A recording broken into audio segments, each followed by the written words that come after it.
I was 15 at the time, and I just remember seeing this little tiny lesion on the left side of my stomach.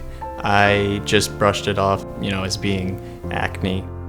I remember coming back that day. It was after soccer practice. It was 2009 when he came home from soccer practice. My husband told him, you just feel like your heart is just like kind of ripping out of your chest. We shared that news with him because it was either going to be Degos disease or lupus at the time. It was Degos disease. If you do get a systemic form of it, there's been nobody that has survived it. So it was first a lot of shock, then it turned straight to fear, sadness.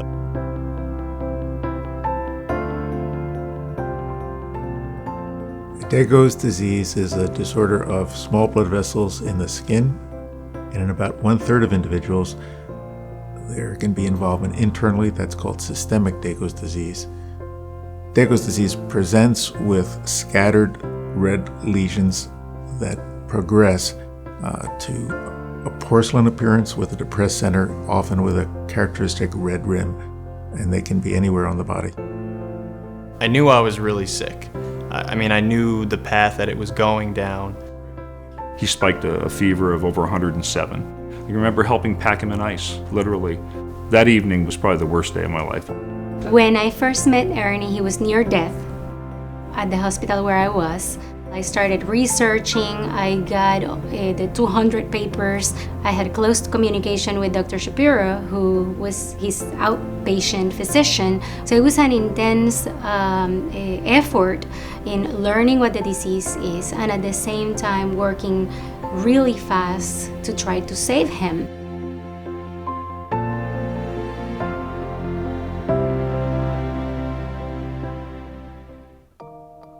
Dr. Shapiro in Albany put a bulletin out to local hospitals saying, hey, has anyone treated Degos disease and have more experience? And of course, my doctors responded. And while it took me 2 months to get the medication, this other patient was able to get it in 2 days based on the experience with me. I immediately got all the approvals and everything that required that medication to come to our hospital, and it came overnight, and it pretty much saved his life. His fever was down, his blood pressure was back down, his lesions were pretty cleared up in his intestines. The timing of everything that happened, it is a miracle.